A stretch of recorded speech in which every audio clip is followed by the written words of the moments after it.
우리 창세기 12장 우리 1절로 5절까지입니다. 교독으로 우리 나누어서 읽고요. 5절 말씀 우리 같이 읽도록 하겠습니다.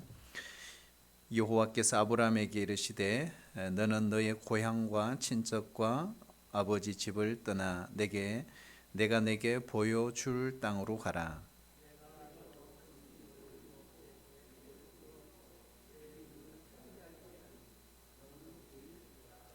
너를 축복하는 자에게는 내가 복을 내리고 너를 저주하는 자에게는 내가 저주하리니 땅의 모든 족속이 너로 말미암아 복을 얻을 것이라 하신지라.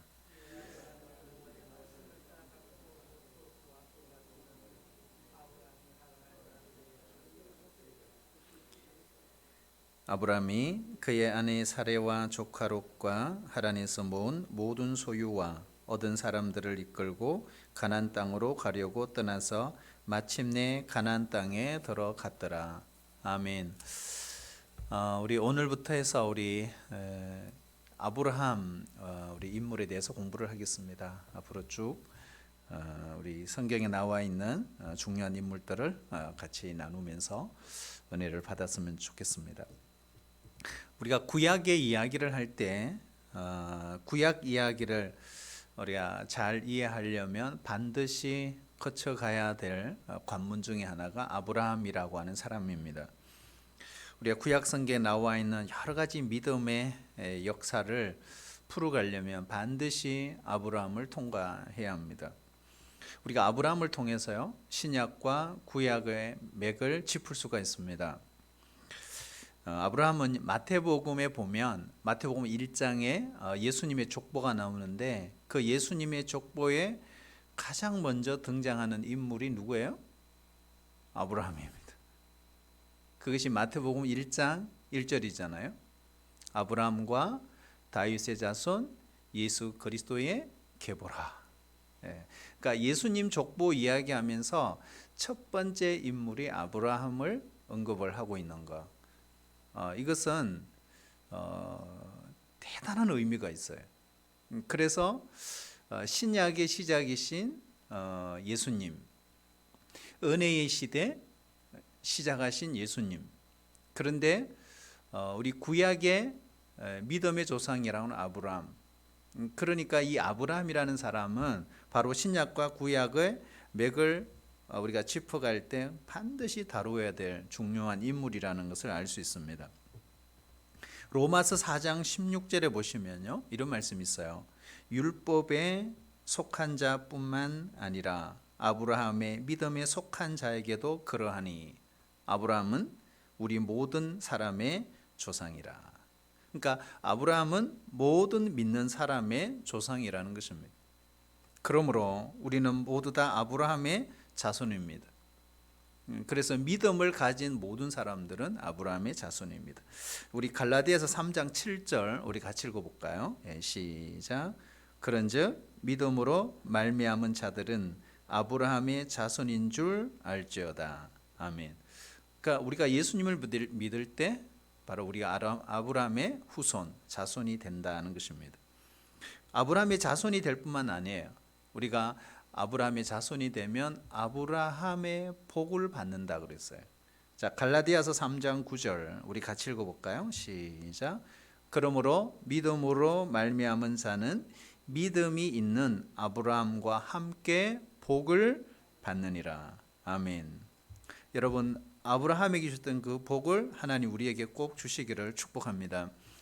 근데 앞으로 우리 계속 공부를 하겠지만 이 아브라함은요 복을 받았을 뿐만 아니라 최초로 복음을 받은 사람이다. 최초로 복음을 받은 사람이다. 자, 우리 갈라디아서 3장 8절도 한번 읽어볼게요. 같이 읽겠습니다. 시작. 먼저 아브라함에게 복음을 전하되 모든 이방인이 너로 말미암아 복을 받으리라 하였느니라. 아멘. 그러니까 여러분 아브라함의 이 복도 받고 동시에 하나님께서 아브라함에게 복음을 전하셨다. 하나님께서 아브라함에게 복음을 전하셨다. 여러분 복음이 뭐죠? 복음은 예수님이죠. 예수님. 그분은 살아계신 분이십니다. 그리고 아브라함은요, 예수님을 바라보았다 그랬어요. 예수님의 때를 보면서 즐거워했다. 그렇게 성경을 기록하고 있어요. 자, 요한복음 8장 56절 우리 같이 읽어볼게요. 시작. 너희 조상 아브라함은 나의 때 볼 것을 즐거워하다가 보고 기뻐하였느니라. 아멘. 이거 누구 말씀이죠? 예수님이 유대인들에게 하는 말씀입니다. 그래서 이 사람들이 너희가 나이가 50도 안 됐는데 아브라함을 보았느냐 하면서 돌을 들고 던지려고 했던 것입니다. 여러분, 아브라함은요, 예수님보다 2000년 전의 인물이죠. 우리 시대 말하면 4000년 전의 인물입니다. 그런데도 일찍이 예수님을 보았다 이렇게 말씀합니다. 예수님의 때를 본 것입니다. 여러분, 예수님은 인류의 구원자입니다. 구속자입니다. 그래서 그 구원의 문을 연 인물이 누구라는 거예요? 아브라함이다. 우리가 창세기를 보면 1장에서 11장까지 그 내용은 인류 역사의 시작이죠. 그 내용을 딱 정리를 하면 우리가 짧게 이렇게 할 수 있어요. 바로 창조와 타락의 이야기다 이렇게 볼 수 있습니다. 아담으로 인한 그 죄가 결국 이 바벨탑 사건으로 그 죄가 극치에 이르게 되는 것입니다. 그때 하나님께서 한 인물을 선택하시죠. 바로 하나님의 구속의 드라마를 펼치시기 위해서 하나님이 선택하신 인물이 바로 아브라함입니다. 그래서 마태복음에서 예수님의 족보에 가장 먼저 등장하는 인물이 아브라함이다를 볼 수 있습니다. 결국 예수님은 아브라함의 후손으로 오셨습니다. 우리가 아브라함을 이해하지 않고는 구속의 드라마를 이해할 수 없습니다. 그리고 믿음의 세계를 알 수 없습니다. 하나님의 복은 믿음을 통해서 옵니다. 우리는 믿음으로 구원받았죠. 그리고 믿음으로 승리합니다. 그리고 믿음으로 거룩해지고요. 또 믿음으로 우리는 세상을 이깁니다. 우리가 기도할 때도 믿음으로 하는 것입니다. 기도 응답도 믿음으로 받죠. 그래서 믿음은 금보다 귀한 것이다 라고 우리는 이야기를 합니다. 어쩌면 이 믿음은 세상의 그 무엇과도 바꿀 수 없는 것입니다. 아브라함을 통해서 우리의 믿음이 여러분 성장할 수 있기를 축복합니다. 그래서 우리는 아브라함을 통해서 믿음의 법칙을 배울 수 있습니다. 믿음을 통해 하나님의 놀라운 복을 우리가 받아 누려야 합니다. 그러면 여러분, 이 믿음의 조상이라고 하는 아브라함이 하나님을 통해서 받아 누린 복이 뭘까? 최고의 복이 있어요. 그게 1절이에요. 1절에 보면 이런 말씀이 있죠. 여호와께서 아브라함에게 이르시되. 자, 이 거꾸로 말하면요, 아브라함이 하나님께 선택을 받았다.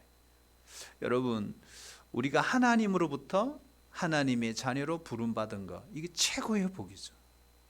그렇지 않습니까? 가장 큰 복입니다. 믿음은 아브라함으로부터 시작된 것이 아닙니다. 믿음은 하나님으로부터 시작됐죠. 그래서 히브리서 12장 1절, 그죠? 2절에 보면 어떻게 하죠? 믿음의 주요 온전케 하신 예수 그리스도를 바라보라. 그렇죠? 여러분, 믿음의 조상이라고 하지만 믿음은 아브라함부터 시작된 게 아닙니다. 믿음은 하나님으로부터 시작이 된 것입니다. 아브라함은 하나님을 몰랐어요. 그리고 하나님을 예배한 적도 없습니다. 그런데 하나님께서 그에게 찾아오셨고 그에게 하나님을 믿도록 해주신 것입니다. 그렇죠? 그래서 믿음은 아브라함부터 시작된 게 아니에요. 하나님으로부터 시작이 된 것입니다. 여러분, 믿음의 주인은 내가 아닙니다. 하나님이십니다. 믿음을 주시는 분도 하나님이십니다. 그러므로 믿음이 없다고 염려할 필요는 없다. 전에 그런 이야기를 했는데요. 왜요? 우리 안에는 믿음이 없어요. 믿음이 없어요. 하나님이 주셔야 합니다. 그래야 믿을 수 있는 거예요. 근데 놀라운 것은 여러분, 우리가 하나님을 믿잖아요. 그러면 하나님 주신 복을 아브라함처럼 누린 것입니다. 우리가 하나님을 믿도록 하나님께서 계속 도와주셔야 합니다. 우리가 교회 나오는 것도 보면 우리 스스로 선택해서 우리 의지로 나온 것 같아도 결코 그렇지가 않습니다. 하나님께서 오게 해 주신 것입니다. 그래서 사도 바울은 에베소서 2장 8절에서 믿음은 하나님의 선물이다 이렇게. 그러니까 내가 노력해서 얻은 게 아니라는 것입니다. 하나님이 주셨다. 그래서 헬라어에서 보면 믿음은 전체가 수동태입니다. 믿게 해 주셨다. 선물이기 때문에. 당시에 역사적으로 보면요, 이 아브라함 시대에는 가장 어두운 시기였어요. 우리가 창세기 11장에 보면 바벨탑 사건이 나오잖아요. 이 바벨탑 사건은 인류 역사에 인간의 죄악의 최고의 극치가 이루어졌던 때다 이렇게 말합니다. 당시 사람들은 하나님처럼 되려고 했습니다. 그래서 자기 이름을 펼치고 높은 탑을 쌓고 자기 영광을 과시하려고 했던 것입니다. 하나님 없이 살아가는 인생에게 스물스물 찾아오는 게 있어요. 고독입니다. 고독. 그래서 그 사람들은 서로 흩어지지 않기 위해서 어떻게 했죠? 서로 연합했습니다. 여러분, 하나님 없는 천국을 그들은 도모했죠. 그럴 때 여러분, 하나님께서 그들의 언어를 혼잡케 하고 그들을 흩어지게 한 것입니다. 그때 하나님의 뜻을 이루기 위해서 하나님이 한 사람을 선택하게 되는데 바로 그 사람이 아브라함입니다. 새로운 역사의 문을 열고 어두운 역사의 구원의 드라마를 펼쳐가기 위해서 하나님께서 아브라함을 선택하신 것입니다. 하나님이 지금도요, 사람을 찾으십니다. 지금도 하나님은 찾고 계세요. 불꽃 같은 눈으로. 여러분, 하나님이 왜 아브라함을 선택하게 되었을까? 왜 그럴까요? 여러분, 세상은요, 사람을 선택할 때 좀 스펙이 있고 능력이 있고 그래도 우리 회사에 사원으로 입사하면 괜찮을 하는 사람, 그리고 다른 사람보다 탁월하고 능력 있는 사람, 우리는 다 기준이 그렇습니다. 근데 여러분, 하나님의 기준은 참 특별합니다. 아브라함은 처음부터 위대한 사람이 전혀 아니에요. 그에게는 위대한 점이라고는 전혀 없었던 사람. 그의 아버지가 누구죠? 데라죠. 우상을 만들어서 장사를 했습니다. 그 집안은 우상 숭배 집안입니다. 우리가 성경적으로 보면 명백히 죄인입니다. 그럼에도 불구하고 하나님은 그를 선택하신 겁니다. 이걸 보면 아브라함은 전적으로 하나님의 은혜를 입은 사람이죠. 그렇죠? 전적인 하나님의 은혜입니다. 여러분, 위대하고 똑똑하고 하나님은 그런 사람들에게 일을 잘 맡기지 않는 것 같아요. 그런데 여러분, 하나님은 이 부족한 사람을 선택해서 위대한 사람으로 만드는 하나님의 놀라운 능력이 있어요. 그래서 사람은 그게 안 되니까 처음부터 그런 기준을 두지를 않는 것입니다. 오직 하나님만을 의지하는 겸손한 사람, 하나님은 그를 택한 것입니다. 여러분, 지금도 하나님은요, 어떤 사람을 택하시느냐? 미련한 사람을 택하여 지혜 있는 자를 부끄럽게 하신다 그랬어요. 세상에 약한 것을 택해서 강한 자들을 부끄럽게 하시는 분이십니다. 그래서 아무 육체도 하나님 앞에 자랑하지 못하게 하려 하심이니라 그랬어요. 하나님은요, 부족하고 미련한 그런 사람들을 택해서 하나님의 위대한 일을 이루어 가시는 분이시다 하는 것입니다. 여러분, 자신의 부족함을 아는 사람은요, 전적으로 하나님만 신뢰합니다. 그래서 늘 하나님 붙드는 거예요. 그리고 늘 하나님을 높이는 것입니다. 우리가 이미 잘 알고 있는 성프란시스코 예화 있잖아요. 몇 번 제가 이야기를 했는데요. 어느 날 자기 제자 한 사람이 환상 중에 천국에 갔잖아요. 근데 가보니까 높은 자리가 있는 거예요. 그 천사에게 물었어요. 이거 누구 자리입니까?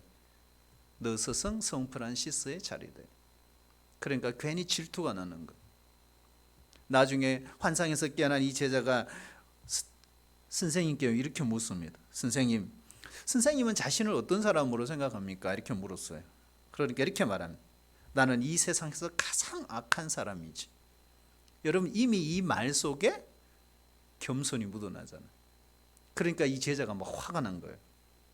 선생님, 선생님은 모든 사람들이 성자라고 부르는데 스스로가 가장 악한 자라고 하면 이 세상에 죄를 짓는 사람이 뭐가 됩니까? 이렇게 이야기했어요.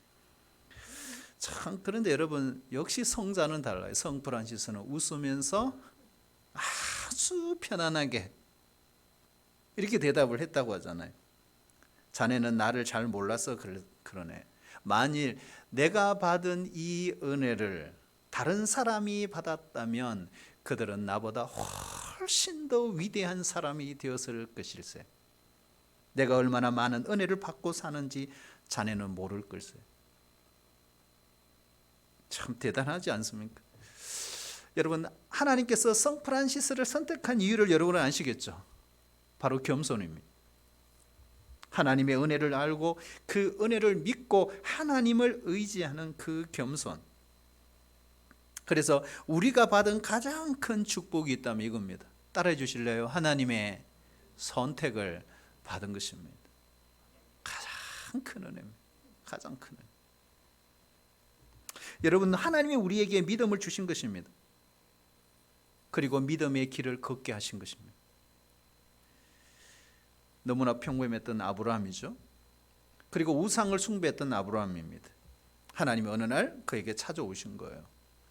여러분, 이때가 언제냐 하면 바로 갈대아 우르에 있을 때입니다. 너의 고향과 친척과 아비 집을 떠나 내가 네게 보여줄 땅으로 가라. 여러분, 아브라함의 인생에 있어서 그날은 잊을 수가 없는 것입니다.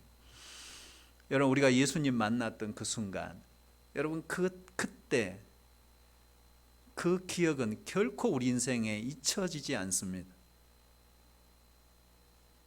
아브라함은 하나님의 음성을 들었습니다. 그리고 그 말씀에 응답했습니다. 즉각 순종했습니다. 여러분, 이것이 믿는 자의 모습이죠. 여러분, 믿음은 반응입니다. 하나님께 대한 응답입니다. 순종입니다. 전적으로 그분께 이끌리는 것입니다. 우리가 처음 믿을 때요, 믿음을 처음 시작할 때 참 어렵습니다. 쉽지 않습니다. 우리가 갈대아 우르를 떠난다는 것은 결국 갈대아 우르를 버리는 것입니다. 우리 예수님 제자들도 보세요. 다 버렸잖아요. 배도 버리고 그물도 버리고 뭐 아버지도 버리고 뭐 집도 버리고 다 버리잖아요. 여러분, 우리가 주님을 믿고 따라갈 때는요, 버리는 것이 있어야 됩니다. 그래야 더 큰 것을 얻습니다. 여러분, 우리가 갈대아 우르를 버렸으니 천국을 얻는 것이죠. 다 얻을 수 없습니다. 다 가질 수 없습니다. 여러분, 버리지 않고는 얻을 수 없어요. 여러분, 믿음을 출발할 때 우리가 비워야 될 것이 참 많이 있습니다. 여러분, 비워야 채워집니다. 여러분, 우리 안에 버려야 될 것이 참 많죠. 우리가 예수님 믿으면서요, 뭐 우리가 돌을 닦는 것 같아요. 질투, 시기, 미움, 뭐 이기심, 뭐 이런 거 있잖아요. 이게 다 버려야 되거든요. 하나님 앞에 쓸모없는 것처럼 여겨지는 것은 모든 찌꺼기들은 비워야 합니다. 우리 안에 헛된 욕망들이 있잖아요. 그리고 집착하는 것들이 버려야 되거든요. 여러분, 믿음의 시작은 뭘까? 아브라함처럼 일단은 떠나는 것입니다. 그런데 떠나는 게 쉽지 않습니다. 버리는 거 쉽지 않습니다. 비우는 거 정말 쉽지 않습니다. 우리가 지금까지 평생을 살아왔던 세상의 방식을 떠나서 하나님과 함께 새로운 항해를 하는 것은 쉽지 않아요. 그래서 믿음은 모험이다 이렇게 이야기하지 않습니까? 근데 여러분, 세상의 것들을 붙들고 있는 한 절대로 믿음의 항해는 시작이 되지 않습니다. 그래서 아픔이 있는 거예요. 근데 여러분, 한번 따라해 주실래요? 떠나는 것이 그럼에도 불구하고 축복입니다. 여러분, 떠남이 없인 새로운 만남도 없잖아요. 어쩌면 믿음 생활은 계속 새로운 도전입니다. 순종입니다. 두려움도 있습니다. 어떤 일이 벌어질 줄 모릅니다. 그러나 여러분, 기억해야 합니다. 믿음은 철저히 하나님이 나를 인도하신다는 걸 믿고 가는 거예요. 그런데 여러분, 아브라함이 처음에 하나님의 음성을 듣고 난 뒤에 그가 온전한 순종을 못했어요. 갈대아 우르에서 하나님의 음성을 들었지만 그는 일단은 출발했죠. 근데 어디까지 갔어요? 하란까지 갔어요. 근데 하란에서 멈춰버린 거예요. 우르에서 하란까지 일단은 갔어요. 근데 하란에서는 더 이상 나가지를 못했어요. 근데 하란에서 어디로 가야 돼요? 밑으로 내려와야 되거든요. 가나안으로. 원래 하나님의 목적지는 가나안이었어요. 근데 하란에 머물러 버린 거죠. 여러분, 우르에서 하란까지는 아주 길이 괜찮아요. 근데 문제는 하란에서 가나안까지는 사막을 지나야 합니다. 고생하기 싫었던 거예요. 그래서 하란에 머물러 버린 거예요. 얼마 동안 머물렀을까요? 얼마 동안? 보통 여러분 성경학자들이 조금씩 차이는 있지만 아브라함의 생애를 연구하면서 하나님으로부터 부름받았고 갈대아 우르에서 부름받았을 때 그의 나이가 보통 60세였다 이렇게 이야기합니다. 그런데 하란을 떠났을 때 오늘 성경에 몇 세라 그랬죠? 75세입니다. 그러면 하란에 몇 년 머문 거예요? 15년을 머문 거예요. 근데 여기서 중요한 게 있습니다. 여러분, 하나님이 기다려 주신 거예요. 15년 동안 불순종했다고 하나님이 꾸중하고 책망하고 그러지 하지 않으셨어요. 아브라함이 깨달을 때까지 하나님이 기다려 주신 겁니다. 돌아올 때까지. 그래서 여러분, 기다림이 하나님의 사랑이었던 것입니다. 여러분, 우리도 많이 하나님이 기다려 주신 거잖아요. 우리가 믿음 생활할 때 보면 정말 하나님이 기다려 주신 거예요. 여러분, 우리가 가정에서도 보면 부모님 우리 자녀들을 기다려 주잖아요. 제가 어떻게 될까 걱정하고 염려하고 그러잖아요. 근데 시간이 지나서 나중에 보면 괜찮은 사람이 되어 있는 거죠. 이 기다리는 거예요. 기다림은 힘들지만 여러분, 거기에 사랑이 녹아져 있다는 걸 우리가 알 수가 있습니다. 자, 우리 4절에 보시면요, 이에 아브라함이 하나님의 음성을 듣고요, 여호와의 말씀을 따라갔다 이렇게 돼 있어요. 여러분, 우리가 꼭 기억해야 됩니다. 믿음 생활은요, 우리가 꼭 붙잡아야 될 것이 있어요. 바로 아브라함처럼 하나님의 말씀 이 한 가지를 반드시 붙들어야 합니다. 여러분, 이것이 바로 믿음이죠. 눈에 보이는 것, 귀에 들리는 것 아무것도 없어도 하나님만 의지하고 가는 길이 믿음의 길입니다. 여러분, 그럴 수 있겠어요? 보이지 않고 들리지 않고 만져지지 않고 느껴지지 않아요. 그럼에도 불구하고 하나님만 의지하고 살아계신 그 하나님이 보이지 않지만 그분만 신뢰하고 내가 끝까지 가는 것, 이게 믿음이에요. 이게 믿음이에요. 여러분, 이 세상에서 가장 위대한 것이 뭘까요? 세상 사람들은 성공하는 것이라고 말합니다. 세상 사람들은 이 땅에 살면서 업적을 이루는 것이라고 말합니다. 그러나 여러분, 하나님이 보실 때 우리에게 원하는 것 가장 위대한 것은 뭡니까? 큰 게 아니에요. 가장 위대한 건 뭘까요? 매일매일 하나님의 음성을 듣고 하나님의 말씀을 붙들면서 하루하루 그 말씀대로 순종하며 살아가는 것입니다. 이게 가장 위대한 것입니다.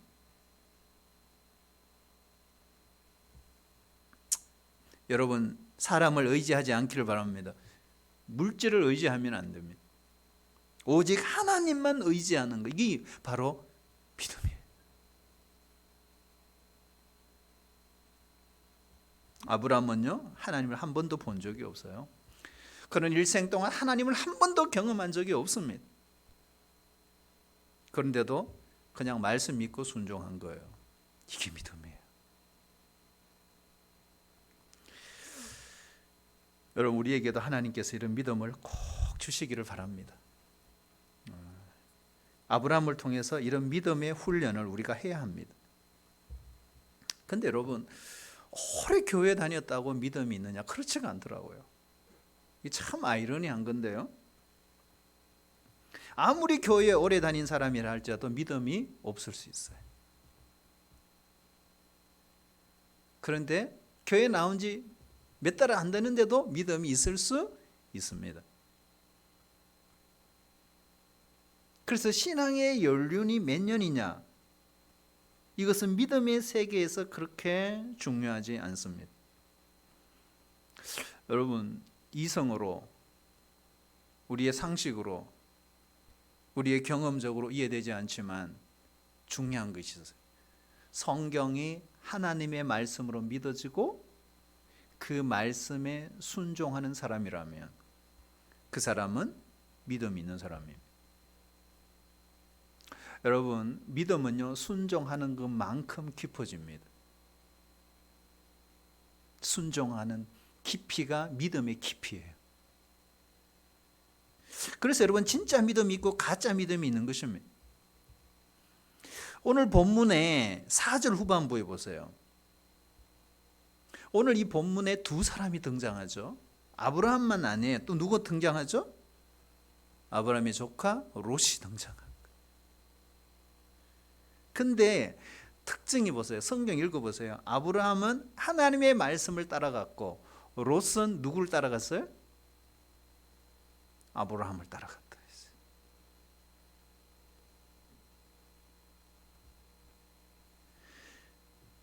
비슷합니다. 근데 전혀 달라요. 여러분, 구원받은 우리 성도들 가운데서도 이런 두 종류가 있어요. 하나는 아브라함처럼 하나님께 순종하면서, 여러분, 이 순종한다는 게 어떤 의미일까요? 순종한다는 게 어떤 의미일까요? 여러분, 우리가 하나님께 순종한다는 말은 하나님과 늘 교제한다는 말이에요. 늘 교제하면서 은혜를 누리고 늘 죄사함을 경험하고 늘 기뻐하고 그리고 늘 성령 충만한 삶을 사는 것, 이게 순종이에요. 예배를 기뻐합니다. 근데 여러분, 롯과 같은 삶도 있어요. 여러분, 롯은 구원 받았을까요? 못 받았을까요?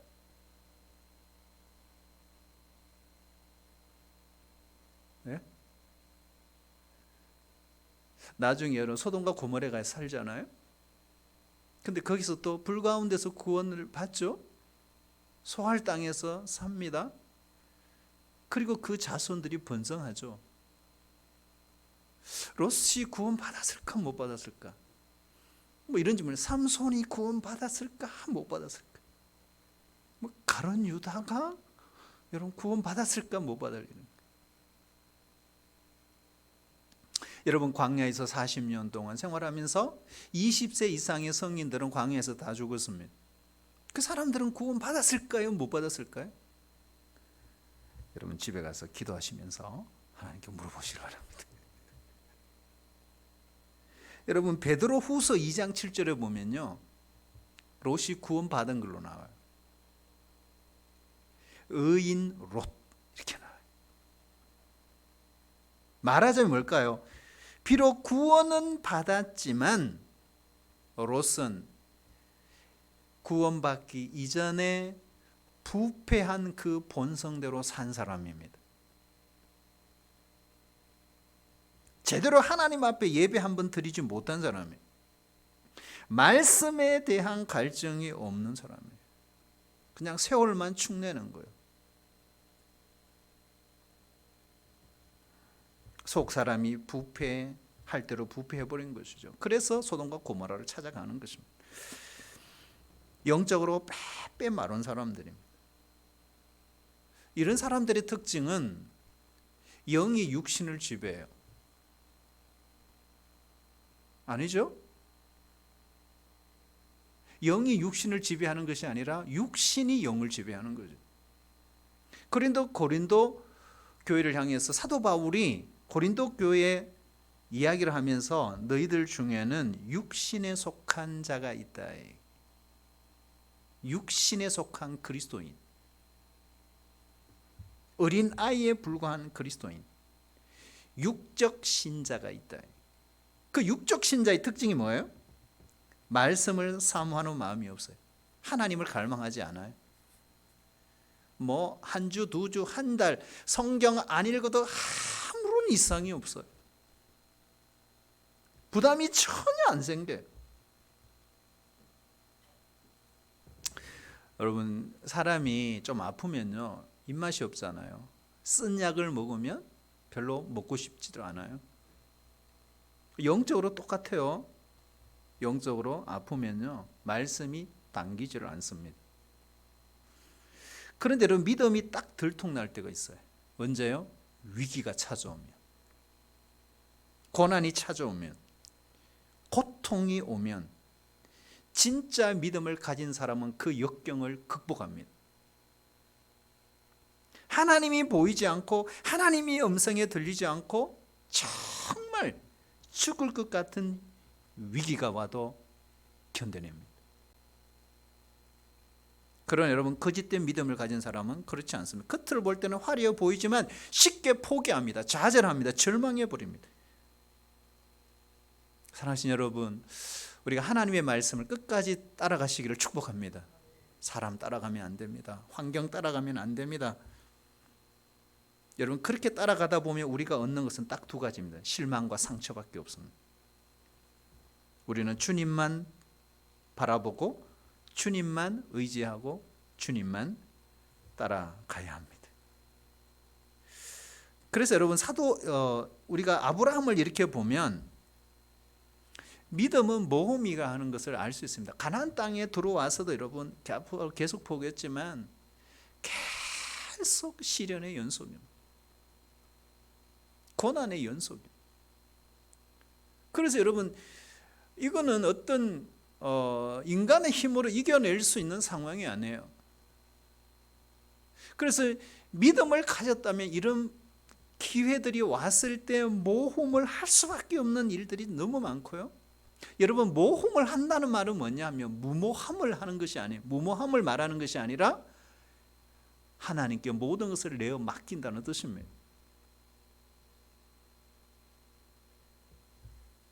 여러분, 올 한 해 우리에게도요 그런 일들이 많이 역경들이 올 수 있습니다. 여러분, 그럴 때 모험하셔야 합니다. 그 모험이 뭐예요? 하나님께 철저히 모든 걸 내어 맡기고 순종하며 한 걸음 한 걸음 말씀 붙들고 가는 거예요. 여러분, 우리가 붙들어야 될 것은 사람도 아니고 물질도 아니고 환경도 아닙니다. 영원하신 하나님 말씀밖에 없습니다. 그래서 하나님만 붙들고 한 걸음 한 걸음 순종하며 살아갈 때 하나님께서 우리의 삶을 반드시 책임져 주실 줄로 믿습니다. 그래서 이런 믿음을 갖고 우리 힘차게 승리하는 한 해가 꼭 되시기를 축복합니다.